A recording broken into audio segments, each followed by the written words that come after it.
Dans cette mise en pratique Excel, nous proposons de mettre en œuvre des notions que nous avons déjà apprises au travers d'autres formations Excel afin de bâtir un modèle portable qui permette à toute entreprise d'effectuer une analyse de la rentabilité de ses ventes en fonction d'un panneau de contrôle qui définit des contraintes qui pourront s'adapter selon les critères, les charges de chacune des entreprises. En l'occurrence, ici, il s'agit d'un milieu culturel et d'une société, les productions Beaumont, qui propose des spectacles qui sont actuellement à l'affiche en fonction d'une capacité d'accueil définie en nombre de places et en nombre de séances. Il y a bien sûr des tarifs qui sont appliqués selon des tranches d'âge, les tarifs pleins, seniors et jeunes. L'objectif est de pouvoir réaliser différents calculs complètement automatisés, faisant référence aux contraintes du panneau de contrôle, donc nous allons mettre en jeu les références absolues, de manière à ce que tout puisse se mettre à jour et qu'à l'issue, nous soyons capables de tirer des conclusions en fonction de critères pour définir si un spectacle est rentable, à savoir si sa rentabilité a dépassé le seuil qui est défini par l'entreprise en fonction des charges qu'elle doit effectivement absorber. À l'issue, nous mettrons en valeur de façon dynamique les montants ou bien les lignes remarquables de manière à ce qu'un administrateur ou un dirigeant puisse se saisir de la feuille de calcul avec une lecture simplifiée, transversale, pour prendre les bonnes décisions, à savoir si le spectacle doit se poursuivre ou si sa programmation doit s'arrêter.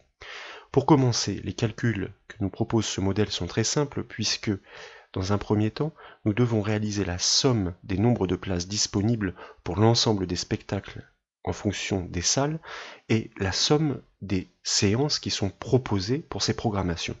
Comme toujours, je vous propose la technique la plus efficace qui consiste à englober dans la sélection l'ensemble des cellules assommées puis d'y inclure les cellules dans lesquelles doivent apparaître les résultats. Je pourrais très bien cliquer sur le bouton somme automatique ou bien choisir, préférer, son raccourci clavier Alt égal qui permet instantanément d'afficher les résultats des sommes dans les cellules que nous avions présélectionnées. Pas d'ambiguïté pour Excel, pas d'étape intermédiaire, les sommes s'affichent directement en lieu et place. Nous pouvons donc répercuter ce processus, cette méthode, pour calculer la somme des quantités en tarif plein, en tarif senior ainsi qu'en tarif jeune. Nous incluons dans la sélection toutes les cellules assommées ainsi que les cellules vides dans lesquelles poser les résultats. Sans ambiguïté, par ligne, Excel effectuera les sommes automatiques et posera les résultats. Nous réalisons le raccourci clavier Alt égal et nous obtenons instantanément toutes les sommes.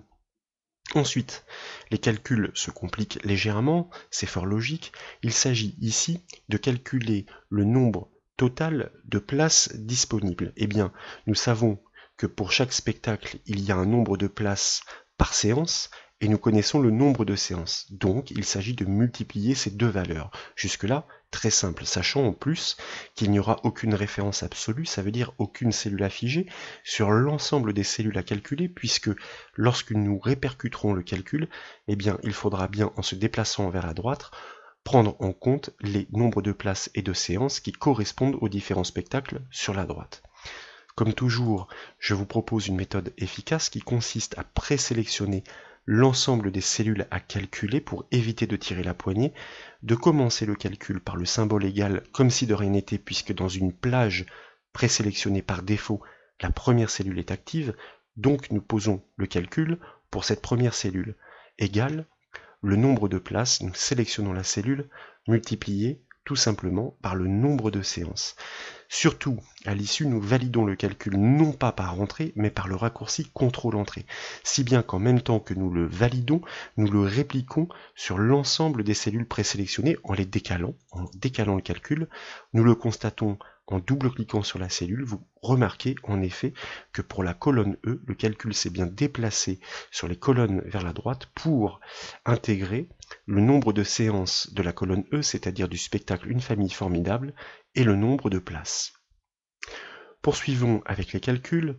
Il s'agit maintenant de commencer à faire ressortir des valeurs remarquables. Nous connaissons le nombre total de places disponibles pour l'ensemble des spectacles.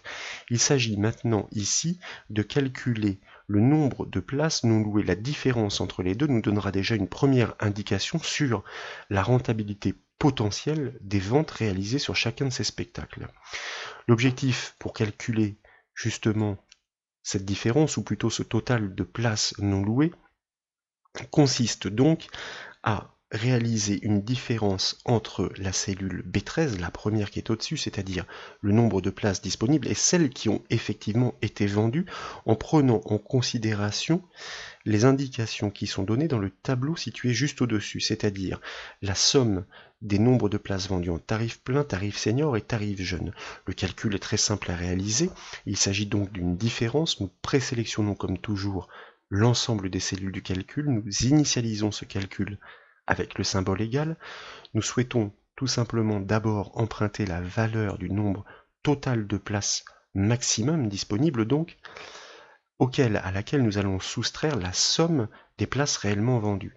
Donc nous pouvons utiliser dans le calcul la fonction somme que nous écrivons manuellement, nous ouvrons la parenthèse, et dans la parenthèse, il suffit de sélectionner, puisqu'elles sont contiguës, les cellules concernées pour ce spectacle, c'est-à-dire tarif plein, senior et jeune. Nous fermons la parenthèse de la somme, nous validons le calcul comme précédemment par contrôle-entrée pour le répliquer en même temps sur les autres cellules. Si bien que nous constatons déjà que, en ce qui concerne le premier spectacle, la guerre des anneaux, la différence semble très importante puisque, a priori, plus de la moitié des places n'a pas trouvé preneur. Ce spectacle ne semble donc pas être rentable, mais nous attendrons la conclusion finale livrée par la fonction ci qui permet de poser un critère en faisant référence aux contraintes du panneau de contrôle. L'objectif, encore une fois, est que ce modèle soit complètement automatisé. Dans les autres cas, en revanche, la différence semble beaucoup moins importante, si ce n'est peut-être pour le dernier, où effectivement il y a un nombre total de places qui n'a pas trouvé preneur qui reste relativement important. Pour faire ressortir ces autres valeurs remarquables afin d'élaborer un modèle d'analyse de rentabilité qui soit intéressant, nous souhaitons, sur cette ligne, faire ressortir une valeur seuil qui consiste à indiquer quel est le montant maximum des ventes que nous aurions pu réaliser, c'est-à-dire il s'agit donc de considérer le nombre total de places que nous aurions pu vendre en considérant que à chaque fois les spectacles se seraient joués à guichet fermé, qui plus est en considérant que nous les aurions vendus au tarif plein. Donc c'est le cas idéal. Le calcul est très simple à réaliser. Comme toujours, nous présélectionnons l'ensemble des cellules du calcul que nous initialisons avec le symbole égal. Nous allons donc chercher la première cellule du calcul, le nombre total de places disponibles, que nous allons multiplier par le tarif maximum, c'est-à-dire le tarif plein du panneau de contrôle. Cette fois-ci, en revanche, avant de valider le calcul, il faut bien penser à figer cette cellule par la touche F4 du clavier afin de la transformer en référence absolue.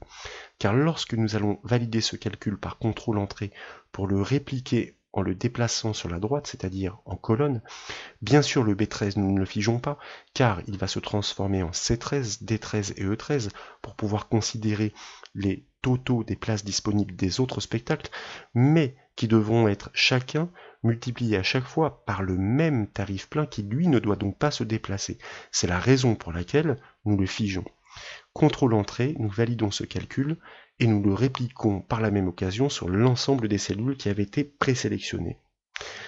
Et bien sûr, pour pouvoir afficher une autre indication importante en termes d'analyse de rentabilité, nous souhaitons maintenant calculer le montant réellement réalisé par les ventes pour chacun des spectacles. Il s'agit donc de considérer chacune des quantités vendues dans chacun des tarifs pleins, senior et jeune. La quantité multipliée par son tarif correspondant. Donc, nous présélectionnons l'ensemble des cellules du calcul, nous l'initialisons avec le symbole égal, nous allons chercher la première quantité pour le premier spectacle, que nous allons multiplier par le premier tarif, c'est-à-dire le tarif plein. Pour la même raison que précédemment, nous figeons cette cellule qui est issue d'un panneau de contrôle, une référence absolue, avec la touche F4 du clavier. À ce montant, nous allons ajouter le montant réalisé en tarif senior, c'est-à-dire le nombre de places vendues en tarif senior multiplié par le tarif senior précisément, que nous allons chercher dans le panneau de contrôle, donc que nous figeons toujours pour la même raison. À ce montant que nous additionnons, nous allons encore une fois ajouter une autre valeur, cette fois-ci le montant réalisé en tarif jeune, c'est-à-dire le nombre de places vendues en tarif jeune multiplié par son tarif associé, c'est-à-dire celui du panneau de contrôle, le dernier, que nous figeons encore une fois et toujours pour la même raison. Nous validons enfin ce calcul par contrôle entrée et nous constatons en effet, d'ores et déjà, avant même d'avoir ce résultat synthétique dans la dernière ligne, qu'il y a une très nette différence, par exemple pour le premier spectacle, entre le montant réellement réalisé et celui idéal que nous aurions pu réaliser, alors que l'écart se resserre vraisemblablement pour les autres spectacles. Donc nous pourrions dire déjà que nous savons qu'il y a peut-être certains spectacles dont il faudra arrêter la programmation, alors que d'autres, vraisemblablement, méritent d'être poursuivis parce qu'ils sont rentables, ils plaisent donc au public.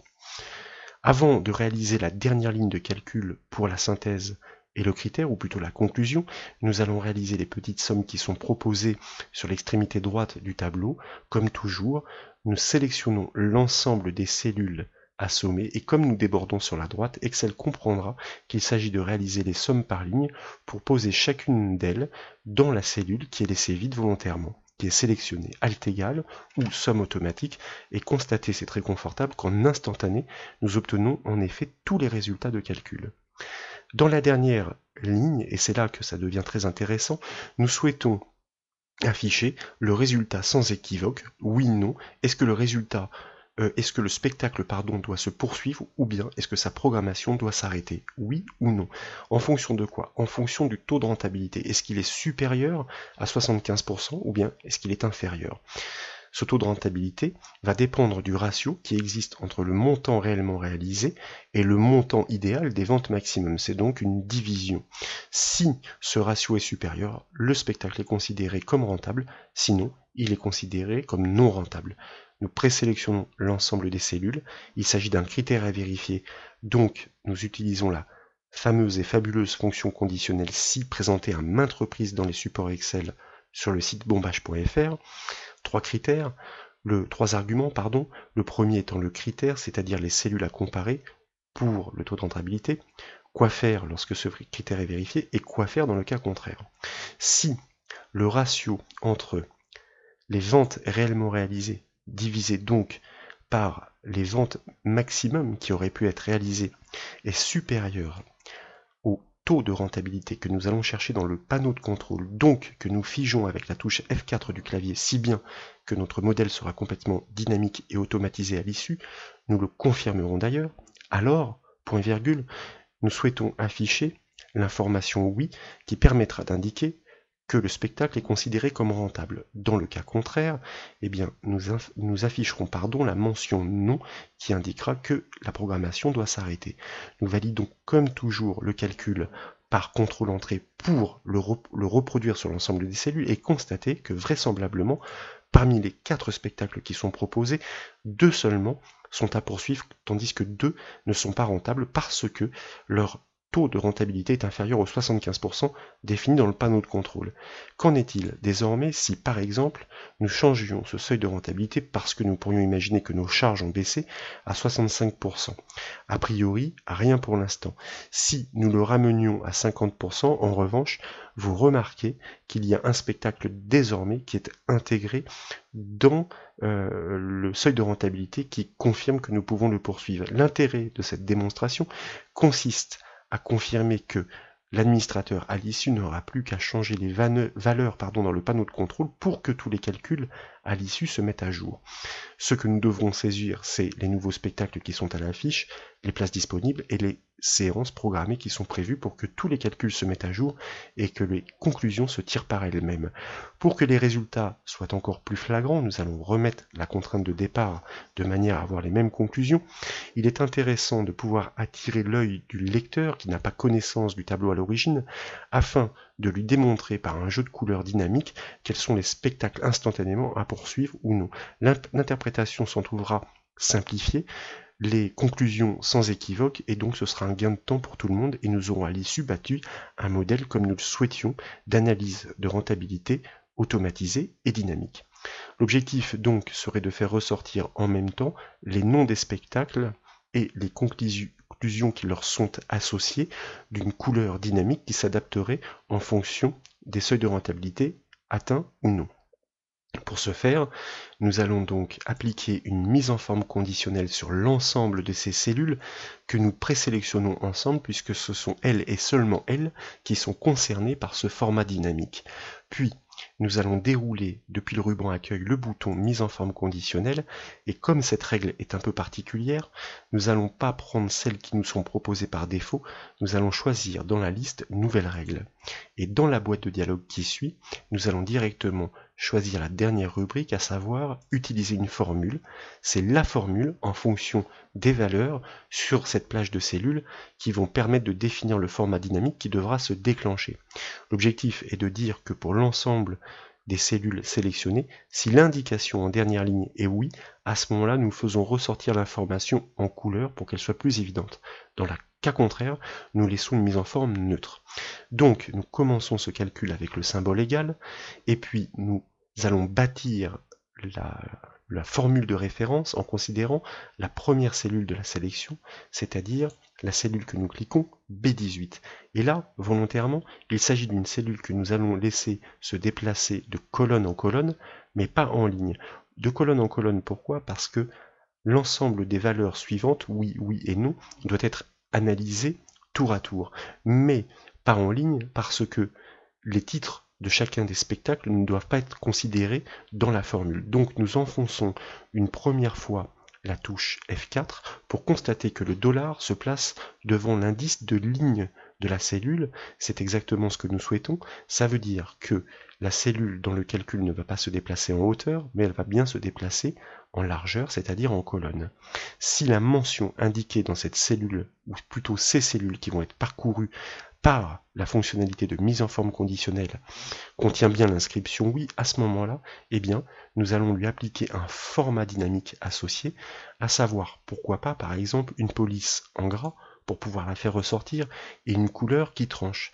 Il peut s'agir, par exemple, comme ceci, d'un rouge rubis, enfin, en tout cas, un rouge assez vif, avec un remplissage qui pourrait se rapprocher des fonds de cellules qui sont attribués aux cellules de titre, histoire que nous restions homogènes.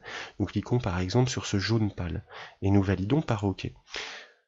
En résumé, dans la boîte de dialogue dans laquelle nous retournons, nous constatons que, associé à la formule que nous avons bâtie, il y a un format dynamique qui est susceptible de se déclencher. Ce que nous allons vérifier en cliquant sur le bouton OK pour pouvoir le mettre en œuvre et constater en effet que cette fois-ci les deux spectacles qui sont à l'honneur ressortent de façon évidente et dynamique, je vous le rappelle, puisque si par exemple nous changions de nouveau la contrainte depuis le panneau de contrôle à 50%, puisque désormais le troisième spectacle est intégré, remarquez que en même temps que la mention passe à oui, sa couleur change dynamiquement. Qu'en est-il dans le cas inverse si nous augmentons le seuil de rentabilité beaucoup plus haut? Vous constatez que désormais plus aucun spectacle n'apparaît rentable et du coup toutes les mentions passent à non, ce qui implique par rapport au calcul que nous avons bâti, que tous les formats dynamiques eh bien, redeviennent neutres. Voilà un petit modèle qui est très intéressant pour une analyse de la rentabilité des ventes. J'espère que cette vidéo vous a plu. Si c'est le cas, je compte sur vous pour mettre un petit j'aime. Ce serait très sympa de votre part. Et comme vous le savez, vous pouvez retrouver toutes les autres formations sur le site bombache.fr. Je vous remercie.